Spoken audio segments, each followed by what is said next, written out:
Hi, this is Keith Davidson at Albertson and Davidson. Today I want to talk to you about revoking your trust. And it's important to understand the way in which you go about revoking a trust, because if you've gotten to the point where you're ready to get rid of your trust or terminate it, you have to understand the right way to do it. So for example, let's say you've come into my office and we're having a discussion and you tell me, I want to get rid of this trust that I created. For whatever reason, let's say you've had a marriage, let's say you had a divorce, you've had some life change, and you say, I just don't want this trust anymore. Well, that's fine, because on a revocable trust, we can revoke it, which means to terminate it, get rid of it. But we have to go about terminating it in just the right manner. And so you have two options to revoke a trust.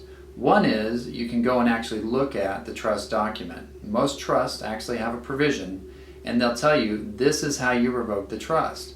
And typically it'll be something along the lines of, it must be a writing signed by the settlor, who is you, the trust creator, delivered to the trustee, who is usually also you, because you're usually acting as trustee.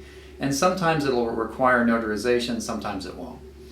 Now separately, the California Probate Code also has a manner to revoke a trust. Then the Probate Code says you have to have a writing other than a will that's signed by the settlor. It does not require notarization.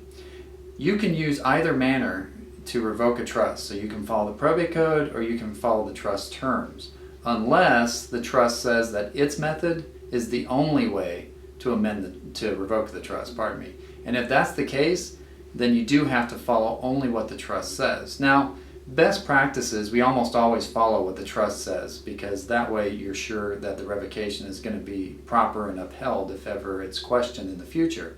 So you look at the trust document and it'll lay out, this is how you go about revoking the trust. You need a writing that's signed by the settlor, delivered to the trustee, and maybe it requires notarization.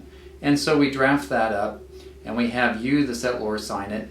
We give it to you, the trustee, so it's been delivered to you, and we have a notary sign it. Once you follow all of those requirements that are laid out in the trust, you can be assured that you have a valid revocation and it'll be respected and upheld if ever it's questioned.